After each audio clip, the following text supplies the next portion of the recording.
Os criadores e colaboradores do artigo são Ana Beatriz Rodrigues Carvalho, Ivina Lohana Nascimento Silva, Júlia Cunha Lopes, Marina Pascoaletti Clemente, Vitória Ellen Dias Muniz. O tema desse artigo é a importância do caça aos asteroides para a Terra. A aplicação da astronomia experimental para estudantes de escola pública. Projeto de pesquisa vinculado ao grupo científico MAF. Cientistas cidadãos pela NASA, MCTI e ASC. Justificativa. A equipe mencionada acima caracterizou o tema a partir dos questionamentos internos sobre eventos científicos e a valorização deles. Assim foi decidido comentar sobre os eventos e sua relevância após as participações no caça aos asteroides pelo MCTI, Ministério da Ciência, Tecnologia e Inovação no ano de 2022. No artigo que será defendido abaixo, se mostra necessário a importância do caça aos asteroides para o planeta Terra, bem como incentivar alunos de escola pública a participarem da astronomia experimental, podendo então instigar as crianças e adolescentes cada vez mais nos projetos e processos científicos que regem nosso mundo. Resumo. O Caça Asteroides é um programa em parceria entre o Ministério da Ciência, Tecnologia e Inovações e o International Astronomical Site Collaboration NASA Partner, com o objetivo de popularizar a ciência entre cidadãos voluntários. Esses novos cientistas serão capazes de fazer descobertas astronômicas originais e participar da astronomia na prática. Este programa é de abrangência nacional e internacional. Conta com o apoio do Conselho Nacional de Desenvolvimento Científico e Tecnológico e Secretaria Estadual de Educação de Mato Grosso. Após selecionadas as equipes e participantes, eles analisam conjuntos de imagens que são fornecidos pelo Instituto de Astronomia da Universidade do Havaí. O Instituto usa o telescópio Pan-STARRS, localizado em Aliarcalan. Essas imagens são de objetos próximos à Terra, asteroides no cinturão principal. Introdução.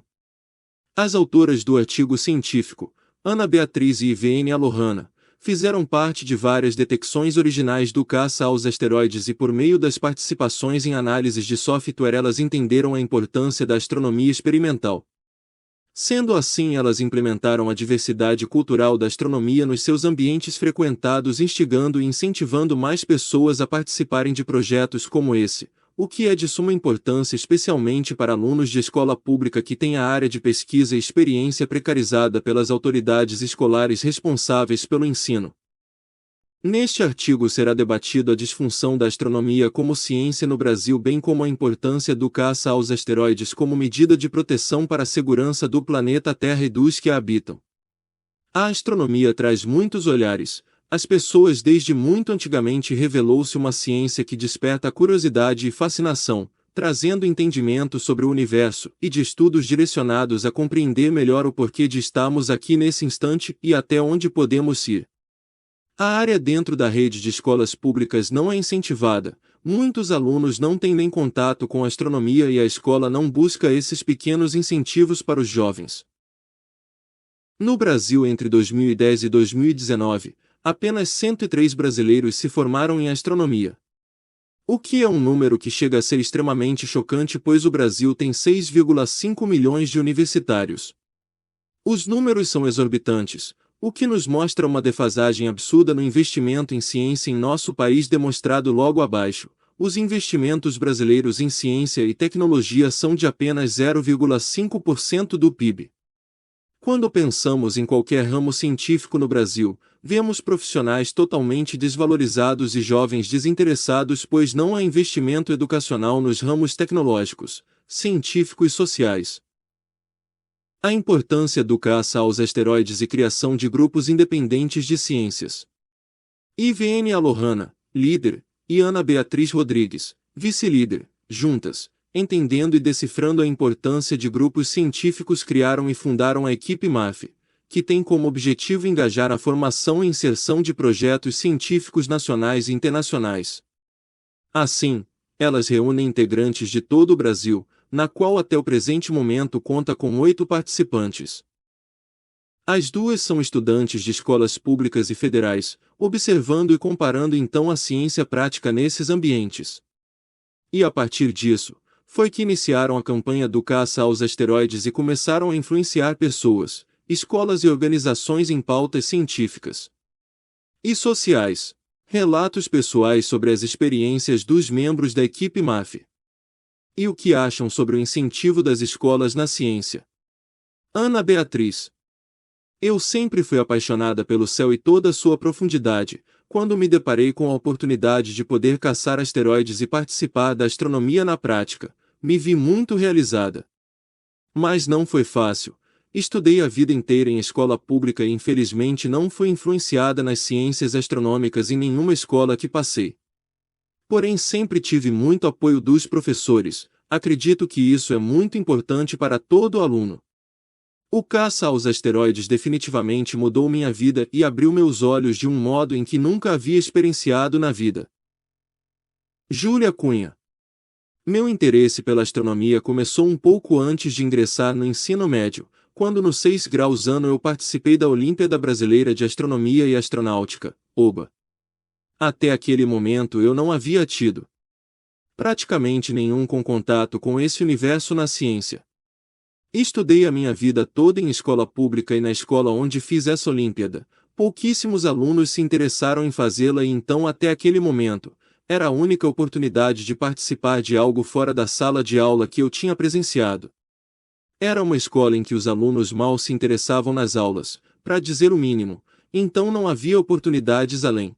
Fiz a Olimpíada e fui medalhista de bronze, e apesar de ter ficado extremamente feliz por isso, meu engajamento com a astronomia não foi além naquele momento, o ambiente em que eu estava não era propenso a me fazer ir além disso.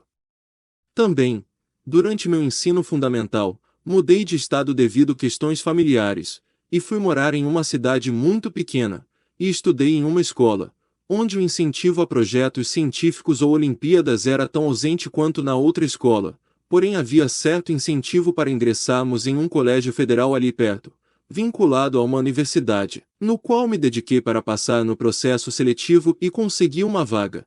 Nesse colégio havia muitas iniciativas científicas como projetos de iniciação científicas e Olimpíadas. Foi nessa época que comecei a me interessar de verdade por astronomia. Apesar de não conseguir ingressar em um projeto científico, eu lia e via muitos vídeos sobre o assunto. Cheguei a fazer um minicurso de astronomia dado por uma das alunas de um dos projetos também e fiz novamente a Olimpíada de Astronomia no segundo ano e terceiro ano sendo medalhista novamente no terceiro. Apesar de me sentir um pouco mais inserida nesse universo dessa vez, eu ainda precisava me engajar um pouco mais nessa comunidade. Além disso, esse meu interesse pela astronomia fez com que eu pensasse em ingressar em uma faculdade no exterior, onde as oportunidades de carreira nessa área são mais amplas, o que também me fez querer procurar por projetos em que eu poderia me desenvolver como cientista e ter um currículo mais forte para essas faculdades, já que seus processos de candidatura são holísticos.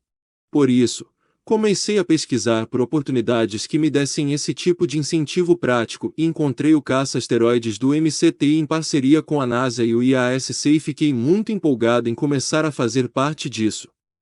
No entanto, sei que, talvez, se eu não tivesse ingressado em um colégio como o meu, vinculado a uma instituição de ensino superior, que de certa forma tem um maior incentivo à ciência, ou se não tivesse interesse em estudar no exterior, eu provavelmente não teria contato com esse tipo de oportunidade. Por isso, é muito importante que esses projetos, de incentivar os alunos a se engajarem fora da sala de aula, fora do que é obrigatório no currículo, deveria ser papel da escola, pois a maioria dos alunos de nosso país, principalmente de escolas públicas, só tem acesso a oportunidades de desenvolvimento acadêmico e científico quando a escola proporciona. A importância disso se deve ao fato de que, a ciência, mais especificamente a astronomia, de que estamos falando aqui, é uma área de conhecimento muito ampla, que tem campos de estudo tanto observacionais quanto teóricos, e que nos ajuda a compreender não só a imensidão do universo em que vivemos, mas também a estudar fenômenos astronômicos que nos impactam aqui da Terra. Seu estudo também impacta diretamente nos avanços tecnológicos da sociedade, por exemplo, pois a criação de novas ferramentas, softwares e mecanismos da engenharia são fundamentais para o avanço dessa ciência, ferramentas essas que podem impactar nas tecnologias que usamos no nosso dia a dia. Ademais, como disse uma vez um de nossos maiores astrônomos e divulgadores científicos, Carl Sagan, a ciência é mais do que um conjunto de conhecimento. É uma maneira de pensar, uma forma de interrogar o universo ceticamente, com um conhecimento profundo das falhas humanas. Marina Pasqualetti. Eu, como mãe e estudante, conheci o caça aos asteroides através de divulgadores científicos, e me inscrevi pois queria incentivar minha filha a participar desse tipo de atividade. Afinal, caçar asteroides parece ser divertido e é. O que me deixa muitas vezes chateada é que muitas mamães não têm conhecimento desse tipo de atividade, nem acesso a projetos desse tipo, pois esses projetos geralmente ficam presos numa bolha científica, restrita a pessoas que já têm algum tipo de atuação na área. E sendo assim, está na hora de rompermos a bolha e levar projetos como esse para dentro das escolas e principalmente para os pais e mães, já que somos responsáveis pela educação e transformação na vida de nossos filhos. Vitória Ellen. Embora a capacidade das escolas públicas seja ainda restrita, quando comparada às escolas da rede privada de ensino, inerentes ao financiamento de projetos científicos e respectivamente oportunidades ofertadas, algumas escolas, mesmo enfrentando algumas barreiras, ultrapassam o limiar das suas capacidades, na tentativa de inserir os alunos em meios que fomentam a iniciação científica, com feiras anuais, instigando-os a pesquisarem, pensarem e executarem os conhecimentos adquiridos, almejando induzir estes ao crescimento intelectual. Partindo desse panorama, é importante salientar que ainda há necessidade de maior fomento à pesquisa, de investimentos, e consequentemente de visibilidade.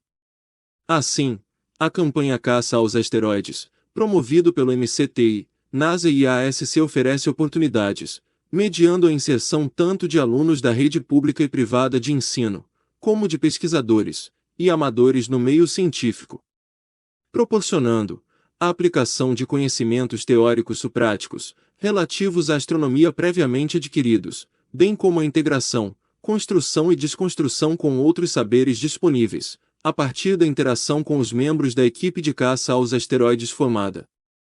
IVN Alohana. Minha restrita paixão pela ciência e pelo universo vem desde criança. Sempre tive uma mente, digamos que lunar, assim sendo pela linguagem popular para aqueles que amam astronomia. Meu sonho desde pequena também era ter um telescópio para poder admirar a visão noturna, como nossa Lua, planetas, nebulosas, cometas e muitos outros corpos estelares, o que se fará realidade. E bom, meu apreço pela ciência, independente de qual área seja, vem desde muito tempo, na qual uma professora minha me despertou o amor pela profissão de biologia, dando ênfase na biologia marinha. Eu tinha 13 anos só, lembro-me como se fosse hoje, ela falando sobre a paixão dela pela mesma área. Como eu era curiosa e por ver a felicidade dela ao me contar, pensei, nossa, deve ser legal. Fui pesquisar com todo aquele instinto de criança ao descobrir coisas novas. Quando vi as imagens e textos sobre biologia marinha, a partir daquele momento eu disse, é isso que quero para minha vida. Cuidar dos animais e da natureza. Desde lá minha mente nunca mudou. Então fiz o Enem, passei para o tão sonhado curso, só que para licenciatura. Muitos me perguntam, Ivina, por que não fez logo o bacharel? Mas a resposta é simples, fiz porque quis-me adentrar intensamente no curso de biologia na área da educação e pelo prazer que tenho de ver alguém aprendendo. Isso realmente para mim não tem preço. Prezo pela educação e pela forma como ela é repassada dentro da sala de aula. Professor não deve ser um robô ao lecionar. Tem que saber dar uma aula para fins que o aluno entenda, com palavras acessíveis, mostrar os conteúdos na prática, mostrar respeito, mas também humanidade e empatia, pelos possíveis problemas que algum aluno esteja passando. Ser professor é aprender diariamente.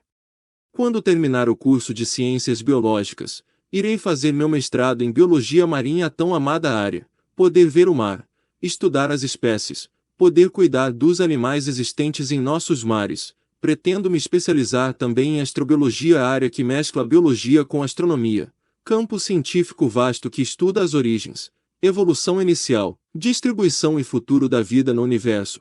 A mesma considera a questão de saber se existe vida extraterrestre, e, em caso afirmativo, como nós, humanos, podemos detectá-la, fazer concurso para perícia criminal com ênfase em biologia forense, me especializar em genética pela incrível área que é, e pelo fato que minha avó Luísa faleceu de câncer, a qual darei o nome em conjunto de minha avó paterna ao asteroide que identifiquei, prometi a mim que a partir disso iria investir na área, para possíveis contribuições futuras. Atualmente faço também engenharia ambiental e sanitária e pretendo fazer mestrado em engenharia dos materiais. Tenho uma vontade imensa de criar materiais novos e sustentáveis que sirva e seja usado por nossa sociedade. E sim pretendo incessantemente cursar astrofísica. Mais um sonho meu, que a cada dia só cresce. O universo me fascina, e me mostra a todo instante o quanto somos pequenos com tanta ignorância e muito a aprender, em torno dessa grande vastidão, mas também mostra que nós que moramos na Terra somos um milagre, a natureza é perfeita. Meu desenvolvimento escolar sempre foi algo meio inconstante, a IVNA sempre gostou das coisas não padronizadas, muitas vezes o ambiente escolar não me intimidava muito, creio que pelos inúmeros métodos de ensinos cansativos, eu tinha prazer pelas matérias, principalmente biologia, muitas coisas da física, química, durante o período do Fundamental 2 para o ensino médio. Só que muitos dos professores infelizmente não procuravam de fato incentivar o aluno em si, além disso observava que passavam atividades e mais atividades a fim de cumprir uma carga horária sem ao menos se importar com o aprender. Com o despertar da curiosidade, tinha meus hiperfocos, muitos da área escolar, mas a maioria por áreas diferentes. Sempre gostei de aprender tudo, de humanas a exatas. Já estive desde escolas públicas a privadas e sempre é um meio termo. O preconceito é grande, aquele paradoxo de que a escola pública não é boa o bastante, que o ensino é precário, a estrutura pode até não ser boa, mas estudei em duas escolas públicas em minha cidade Timo Maranhão, uma foi no Nazaré Rodrigues que por parte incentivava os alunos da parte de jogos com o xadrez, tinhas muitos campeonatos, saraus também, e eu gostava muito, lembro-me de quando era enxadrista. Do meu primeiro poema que fiz, que vivia na biblioteca de lá, um lugar pequeno, porém muito bom. Estudei também no Duque de Caxias, e eu realmente não tenho palavras para expressar sobre aquela escola, onde muitos empregavam o termo por não ser particular de entrar burro e sair ladrão, mas gostei muito dela. Tinha professores incríveis. Não esqueço os nomes de nenhum: de Marciana, professora de artes, Diego, um professor de história que dava uma aula indo e voltando, Silvanildes de geografia, André de português. Lá aprendi muitas coisas. Também teve a escolinha Disneylândia, que era particular, uma escola perfeita na qual a diretora sempre dava de tudo o melhor a seus alunos, priorizava a educação e tratava mesmos como filhos, chamava ela de tia Glorismar. Me recordo de todos os nomes que marcaram minha trajetória escolar. Estudei também no Colégio Cristo Rei, por último no IFMA, que me proporcionou inúmeras oportunidades para a ciência, e professores excelentes como Ravinson, Sâmia, Laura, Irisnete, Pitombeira, Vilmara, João Batista, que agregaram muito em minha vida no ensino médio e atualmente no ensino superior, que está sendo o professor Diego, Vilmara, Nojosa, Odaleia, Caroline, George, Bezerra, Sâmia e muitos outros. E sim, sempre levantarei a bandeira de que a educação é o que abre oportunidades ao ser humano independente de classe social, cor, deficiências. Educação é a cura para o câncer da desinformação. Vejo diariamente em meu país um grau de analfabetismo muito grande e isso parte meu coração, que não por escolha dos pais, seus filhos tão pequenos trabalhando pesado para ajudá-los, para colocar comida na mesa, pagar conta de água, luz, isso dói muito porque poderia ser comigo ou com algum parente próximo meu. A sociedade e os governantes do poder são extremamente engessados e elitistas, querem o povo na miséria e ignorantes, para mantê-los resguardados em seus ternos engravatados. Nosso país é rico em absolutamente tudo, mas não tem investimento necessário para isso. Poderíamos ser a maior potência em absolutamente tudo, mas escolhemos retroceder, porque um país onde não se investe em saúde, educação e economia não é absolutamente nada. Esses só são somente os três grandes pilares dentro de muitos outros tópicos. Um aluno, para ir à escola, ele precisa estar bem alimentado e para ele estar assim ele precisa ter pais que tenham um salário digno, e não um auxílio de R$ 600 ou menos. Isso é mixaria. E para quem tem casa, filho para cuidar, isso chega a ser inadmissível. Precisa ter uma família bem estruturada, e tantas outras coisas. Eu sei o poder que uma menina e menino têm dentro do coração quando se tem sonhos e uma missão a cumprir e esses planos passam pela educação. Ela transforma e torna pessoas que poderiam ter uma realidade triste em algo que as renova. As pessoas têm sede de um norte, têm necessidade de ver um lado positivo no meio de suas dualidades caóticas. E isso é possível por meio de políticas públicas eficazes, mas que hoje em dia só ficam no papel, em linguagens técnicos e labiosos dos grandes do sistema que sequer alcançam metade da população, pois a mesma não teve o devido estudo para isso. Nossas escolas deveriam há muito tempo ter matérias como economia e direito constitucional, justamente para trabalhar a mente de nossa nação desde de cedo, trabalhar o melhor das pessoas para lutar pelos seus direitos. Nosso Brasil precisa acima de tudo de uma base de educação forte. Durante todo o meu trajeto na escola percebi que o ensino é quebrado, escolas públicas que relativamente não são todas, mas que muitas não dão o assunto que foi passado em séries retrasadas, caso a pessoa migre de particular para a pública, e isso consequentemente mais na frente gera uma discrepância na hora de fazer um Enem. Ou participar de uma Olimpíada ou algo do tipo. Isso gera uma desigualdade e injustiça muito grande, pois quem sempre teve um ensino bom, com certeza em provas como essas e concursos vai descartar uma pessoa que não teve oportunidades de ter um ensino de verdade e isso gera impactos grandes à nossa sociedade desde a falta de informação, disseminação de fake news ou votar em algum candidato pelo simples fato de ser induzido, de não acreditar na ciência, em vacinas, passando a se fecharem. Pensamentos extremistas, fanáticos e doentios, o conhecimento acaba com elegância qualquer tipo de ódio ou argumentos mecanicistas, sem embasamentos.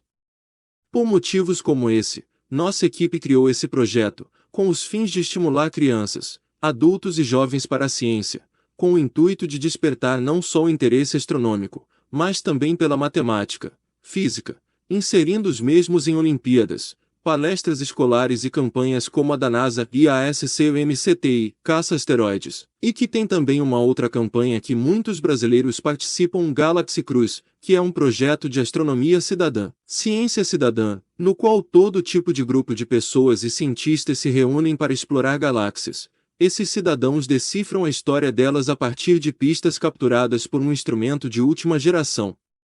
A característica mais marcante do Galaxy Cruise é a classificação dos remanescentes de fusão de galáxias, anéis, divertimentos, caudas e distorções.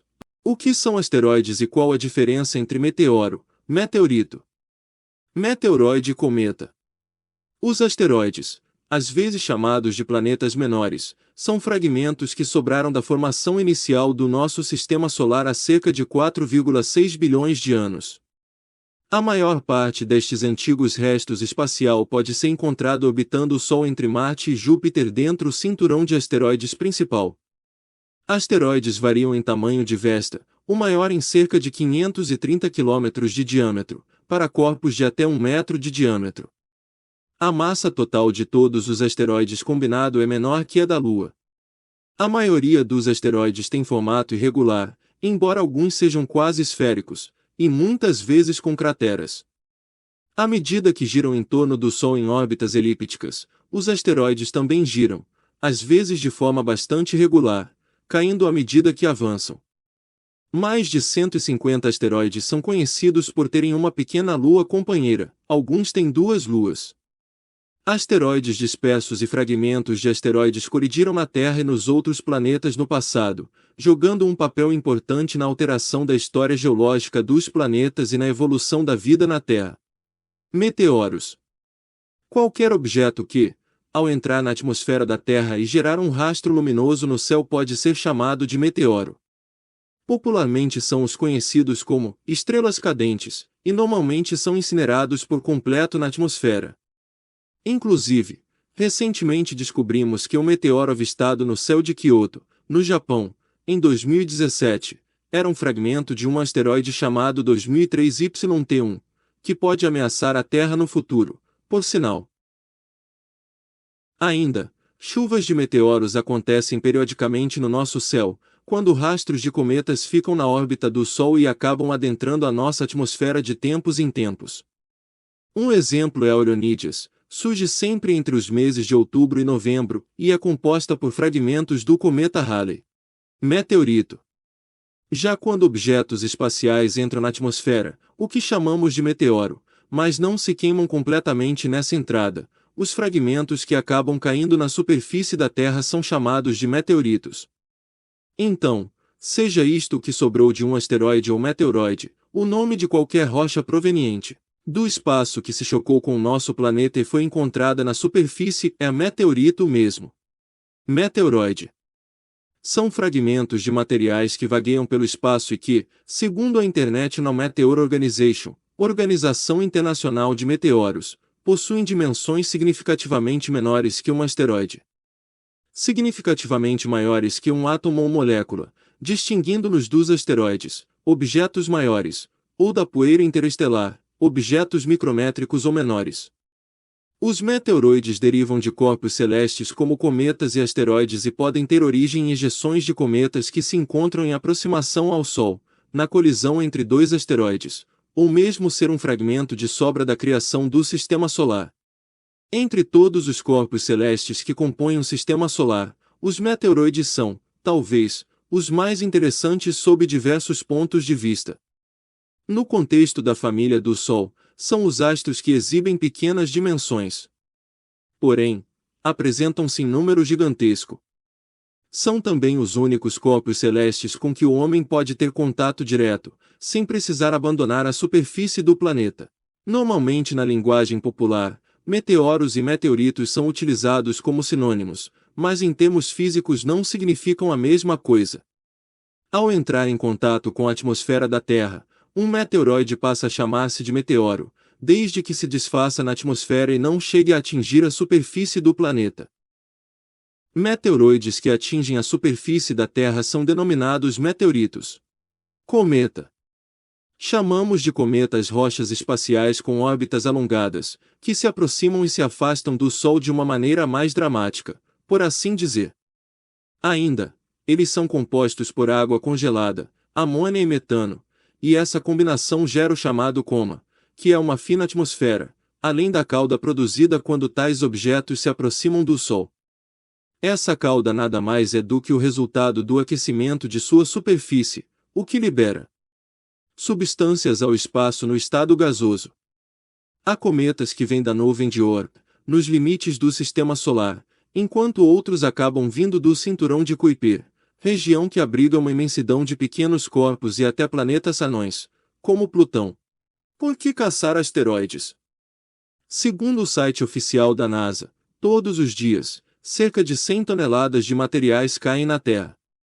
A maior parte é poeira, areia e pequenas rochas que se desintegram na atmosfera, porém, alguns destes, quando não se desintegram, podem causar grandes impactos, como os ocorridos em Chelyabinsk, na Rússia, 2013, onde cerca de 1.200 pessoas se machucaram com estilhaços de vidro das janelas destruídas pela onda de choque causada por um asteroide, e o impacto de Tunguska, 1908, que derrubou milhares de árvores em uma área de 2,2 mil km² na Sibéria, sendo que, se não fosse por algumas poucas horas de rotação da Terra, tal asteroide poderia ter colidido com alguma região populosa da Europa, por exemplo, tornando-se uma catástrofe humanitária. A formação da cratera Chicxulub, que tem um diâmetro aproximado de 200 km, está relacionada ao objeto de mais de 15 km de largura que caiu há 66 milhões de anos e causou a extinção dos dinossauros. Quando este buraco foi formado na costa oeste de Yucatán, sua área central se recuperou e desmoronou novamente, causando a formação de um anel de pico no interior. A maior parte da cratera está enterrada na costa do Golfo do México, a 600 metros de sedimentos, e o restante é coberto por depósitos de calcário. Como sei se é um asteroide de acordo com o software utilizado? Para ser identificado como um tem que dar 4 pulos, e ter um SNR igual ou acima de 5. SNR, sinal ruído, relação entre o sinal obtido de determinado objeto dividido pelo ruído capturado durante a exposição. Exemplo, uma CCD, câmeras eletrônicas, em inglês, Charge Coupled Device, que são usadas para serem acopladas aos telescópios, que têm a função de converter fótons em elétrons, gerando uma corrente elétrica que pode ser quantificada com um conversor analógico digital, ADC. gerando em determinado pixel a quantidade de 3.000 elétrons oriundos do sinal de um astro e na mesma exposição são gerados 600 elétrons devido ao ruído. Temos uma razão sinal ruído de 5. Um objeto com SNR de 3 pode ser considerado como uma detecção desprezível, ou em palavras mais claras a magnitude limite de determinada imagem. O ruído é a somatória do ruído térmico da CCD mais ruído do próprio objeto observado mais ruído do fundo de céu mais ruído da leitura da imagem. Se os valores nas colunas DRA e DDEC estão próximos de 0,00, menos de 0,2 é um limite geral, então esse objeto é o objeto que você mediu. Nesse caso, selecione o objeto conhecido e clique em OK. Tipos de asteroides. De maneira geral, as dimensões dos asteroides variam de algumas centenas de quilômetros a grandes blocos com alguns poucos metros de extensão. A maioria orbita o Sol, embora alguns deles orbitem outros asteroides, como é o caso do pequeno Dactyl, que gira em torno do asteroide Ida, e de outros chamados de asteroides binários, como é o caso de Hector, um sistema formado por dois asteroides de dimensões quase iguais. De acordo com suas características espectroscópicas, os asteroides são classificados em 3 categorias: os asteroides carbonáceos ou do tipo C, os silicáticos ou do tipo S e os metálicos ou do tipo M.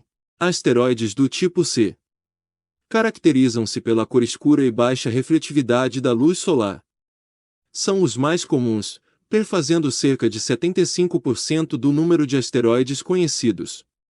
Asteroides do tipo S são mais claros e, por esse motivo, refletem mais a luz solar que os do tipo C. Representam cerca de 15% do total e são encontrados, geralmente, mais próximos ao planeta Marte. Asteroides do tipo M refletem muito a luz solar e, por enquanto, representam a minoria de asteroides conhecidos, cerca de 10% apenas. Escala de Turing e a categoria dos asteroides. Escala de Turing. A escala de Turing foi criada em 1995 por Richard Binzel, pesquisador do Massachusetts Institute of Technology, no Departamento de Ciências Planetárias. Esta escala para o público é usada para classificar os riscos previsíveis. Impactos de asteroides ou cometas perto da Terra. Ela é graduada de 0, sem risco de colisão, a 10, colisão certa e catástrofe global. A primeira versão da escala de Turing, 1999, foi aprovada em Turim, na Itália, em uma conferência da União Astronômica Internacional sobre NELs. O que lhe deu o nome? Uma nova versão foi publicada em 2005. Em um único valor numérico, a escala de Turing é indicativa das estimativas de riscos simplistas para uma possível colisão. Esta informação descreve a periculosidade e a probabilidade de impacto. A escala de Turing está graduada de 0 a 10. Várias organizações podem atribuir um valor de risco na escala Torino, de objetos celestes, incluindo os sistemas automatizados Sentinel-DIS. Outra escala, a escala de Palermo, para os especialistas, é usada para classificar e priorizar impacto potencial. Ela abrange um intervalo de datas de energias de impacto e probabilidades. A escala de valores inferiores a -2 reflete eventos para os quais não haja risco, enquanto valores entre -2 e 0 indicam situações que merecem um acompanhamento cuidadoso. A escala compara a probabilidade de um potencial impacto detectado, com o risco representado por meios disponíveis para os objetos do mesmo tamanho, no passado. O risco médio é chamado de risco de base. Por conveniência, a escala é logarítmica. Por exemplo, o valor -2 indica que o potencial impacto é de apenas 1% do ruído de fundo. O ruído de fundo é o fluxo de costume dos pequenos asteroides ou meteoros. O valor 0 indica que o evento é tão ameaçador como o ruído de fundo, e um valor de 2 indica um evento que é 100 vezes maior do que o ruído de fundo. Referência ao artigo científico intitulado A Quantificação dos Riscos Decorrentes de Impactos Potenciais da Terra, de Chesley e Alameda e Carus 159, 423, 432, 2002. Grande parte da utilidade da escala de Palermo é a sua capacidade de avaliar com cuidado os riscos colocados pelos objetos menos ameaçadores, ou seja, aqueles considerados a zero na escala de Turing. Estes objetos representam quase todos os impactos detectados desde as primeiras observações. Esta escala contínua inclui valores positivos e negativos, que inclui o tempo entre o presente e o potencial impacto preview, a energia do objeto preview e a probabilidade de ocorrência. Como há milhares de asteroides menores do que grande, no espaço, a taxa irá depender do tamanho do asteroide. O ruído de fundo, visto como o estado normal, o status quo, e por isso, quando um objeto passa perto da Terra, é tamanho que determina se ele é o ruído de fundo ou não. Não há conversão prática entre estas duas escalas, a escala de Turing e a escala de Palermo. A escala de Palermo é contínua e depende de quantos anos vai decorrer até que o impacto potencial. No entanto, se um evento é levantado acima do ruído de fundo, que irá atingir um valor maior do que zero, ambos em escala de Palermo e em escala de Turing. Categorias de asteroides. Zona branca zero. A probabilidade de uma colisão é zero ou praticamente zero. Também se aplica a objetos pequenos, como meteoros e blocos que queimam na atmosfera. Zona verde 1. Uma passagem perto da Terra é prevista, isso não representa um perigo. A possibilidade de colisão é muito improvável, ele provavelmente irá levar a uma reafectação no nível zero. Zona amarela 2. Passagem incomum perto da Terra. Embora merecendo a atenção dos astrônomos, a colisão real é muito improvável. Isso provavelmente irá levar a uma reafectação no nível zero. Zona amarela 3. O encontro merece a atenção dos astrônomos, no qual os cálculos são de 1% com maior a chance de colisão. Isso provavelmente irá levar a uma reafectação no nível zero. Zona amarela 4. Isso provavelmente irá levar a uma reafectação no nível zero e merece uma certa atenção por todos se o encontro estiver agendado em menos de 10 anos. Zona laranja 5. O encontro representa uma ameaça incerta de devastação regional. Uma atenção crítica por astrônomos é necessária para determinar com certeza se a colisão irá ocorrer. Se o encontro é menos de uma década, o planejamento de contingência governamental pode ser concedido. Zona laranja 6. O encontro de um objeto grande, ainda incerto, é uma séria ameaça de uma catástrofe global. Uma atenção crítica por astrônomos é necessária para determinar com certeza se a colisão irá ocorrer. Se o encontro está previsto pelo menos 3 décadas, o planejamento de contingência governamental pode ser concedido. Zona laranja 7. O encontro de um objeto grande, ainda incerto, é uma ameaça de uma catástrofe global. Por uma ameaça antecipada do século, o planeamento de contingência internacional está garantido. Zona vermelha 8. A colisão é determinada e é capaz de provocar a destruição localizada, um impacto sobre a Terra ou um tsunami. Tais eventos ocorrem, em média, uma vez a cada 50 anos. Zona vermelha 9. A colisão é certa e é capaz de causar estragos com um impacto regional sobre a Terra ou um tsunami que possa chegar a causar um impacto no mar. Tais eventos ocorrem uma vez a cada 10.000 anos em média. Zona vermelha 10.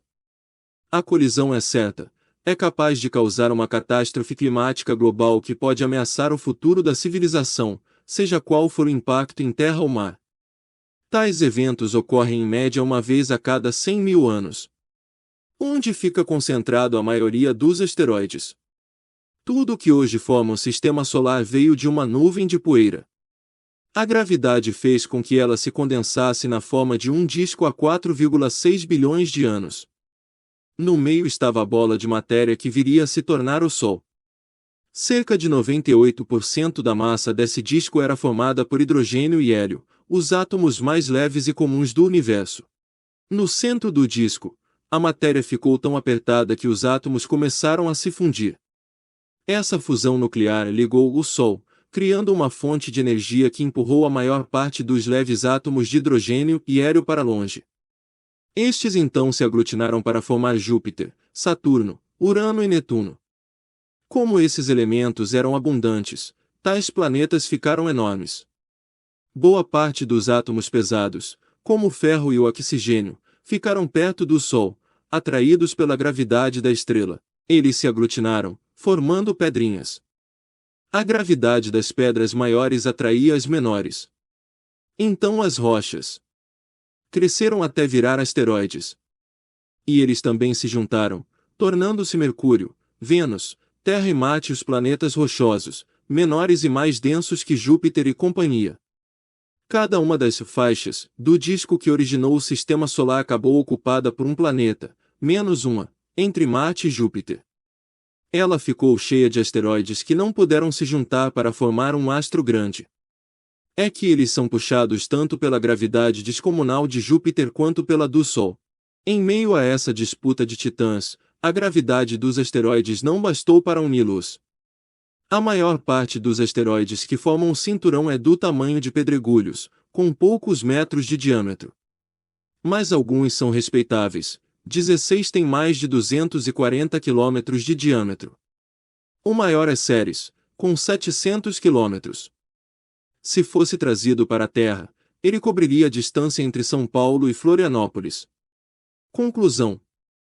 De acordo com a pesquisa realizada, é observado que não há investimentos adequados em ciência no Brasil, seja na área da educação, pesquisas e desenvolvimento na ciência.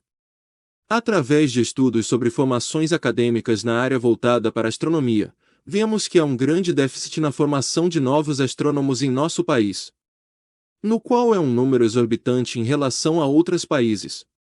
Exemplo: Estados Unidos, USA, onde se obteve a formação de 8 vezes mais astrônomos em relação ao Brasil. Tal estudo e desenvolvimento é importante não só para os avanços do Brasil, mas também para o mundo. Principalmente para a segurança do planeta e seus habitantes. Os profissionais formados em astronomia servem para auxiliar na compreensão de fenômenos naturais existentes no universo. Com maior conhecimento sobre esta ciência, é possível agir, pensar e refletir sobre as possíveis influências que ela exerce sobre nossa vida. Através da ciência conseguimos ter uma visão mais ampla sobre o tamanho da sua importância. A ciência possibilita avanços na saúde, alimentação, energia, desenvolvimento da humanidade e até mesmo em grandes contribuições como curas e vacinas de doenças. Considerações finais.